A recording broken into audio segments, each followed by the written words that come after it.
All right, let's walk through this together. Slide 1, title, Why Your Sales Pitch Fails and How to Fix It. That title already carries a quiet truth most people avoid. Selling isn't failing because you're bad at it. It fails because the structure is off. Notice the line on the slide. Persuasive selling starts when the conversation stops being about you. That's the pivot point. Most pitches don't collapse at the close. They collapse at the center when the buyer realizes they're listening to a performance, not a conversation. I've seen brilliant founders, sharp consultants, experienced salespeople lose deals simply because they talked at someone instead of with them, not out of arrogance, usually out of habit. Hold on to that idea. Everything in this deck builds from it. Slide 2, what we'll cover. As this slide shows, we're not talking tactics in isolation. We're looking at patterns. Why pitches miss the mark, what's really happening in the buyer's head, and 6 fixes you can apply without rewriting your entire process. This isn't about scripts or clever closes. It's about alignment between what you're saying and what the buyer actually needs to hear. Slide 3, the real problem with sales pitches. This slide names the core issue, misalignment. Most pitches fail not because the product is weak, but because the conversation is off-center. Sellers talk. Buyers wait. Nothing connects. Think about the last pitch you sat through as a buyer. At what point did your attention drift? Usually right after you realize this isn't really about me. That moment is subtle but deadly. And once it happens, no feature list can recover it. Now, before we go further, if you want a clear step-by-step PDF that mirrors this presentation so you can follow along, apply it later, or take notes offline, you'll find it linked below. And if this kind of thinking is useful to you, make sure you subscribe because we go deeper into strategy, psychology, and real-world execution in future sessions. Slide 4, too product-centric. Here's the first failure point. Features don't persuade. Relevance does. Most salespeople default to what they know best, their product, specs, capabilities, options. It feels safe, but the buyer is silently asking one question: why should I care?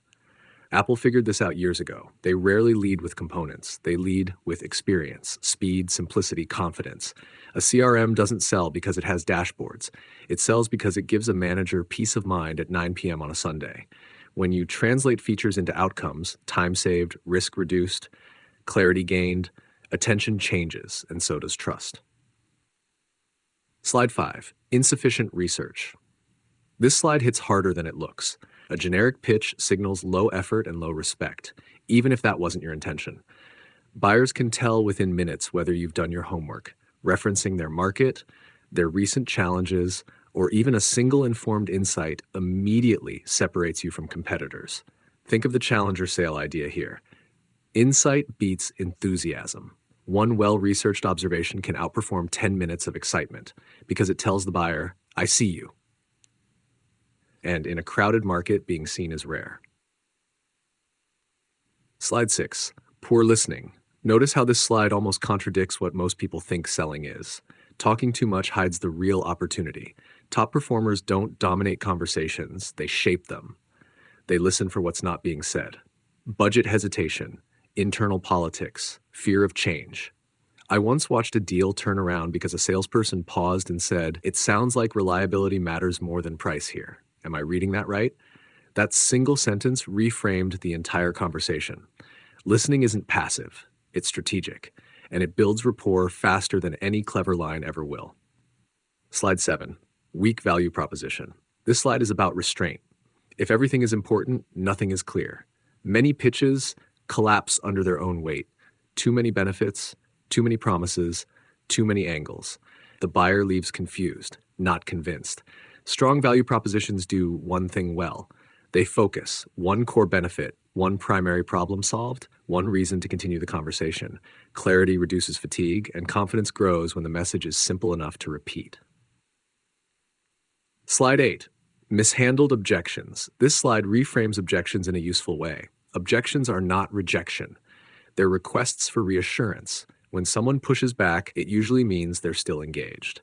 The mistake is reacting defensively, or worse, bulldozing forward. Effective sellers acknowledge first, then clarify, then reframe.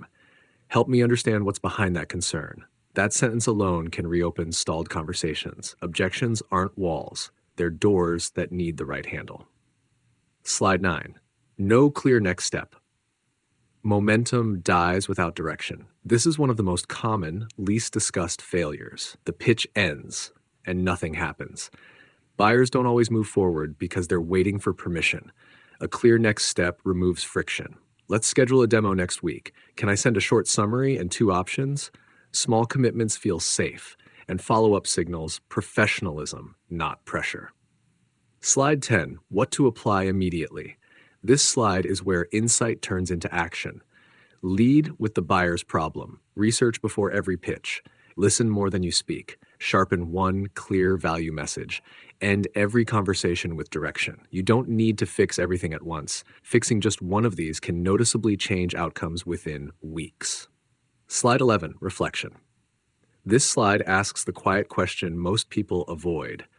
Where does your pitch serve your agenda more than the buyer's reality? Sit with that for a moment. Now I'm curious, when you look at your own pitches, which part do you think needs the most adjustment? Is it research, listening, or clarity? Drop your thoughts in the comments. I read them, and they often shape what we cover next. Conclusion. The shift that changes everything is simple, but not easy. Sales works best when it stops feeling like selling. Serve first, clarify value, invite the next step. If you want to make this actionable, grab the PDF handout link below. It's designed to help you apply these ideas without overthinking them. Subscribe for more deep dives like this and turn on notifications so you don't miss what's coming next. Because when selling feels human again, results tend to follow, and that's where real momentum starts.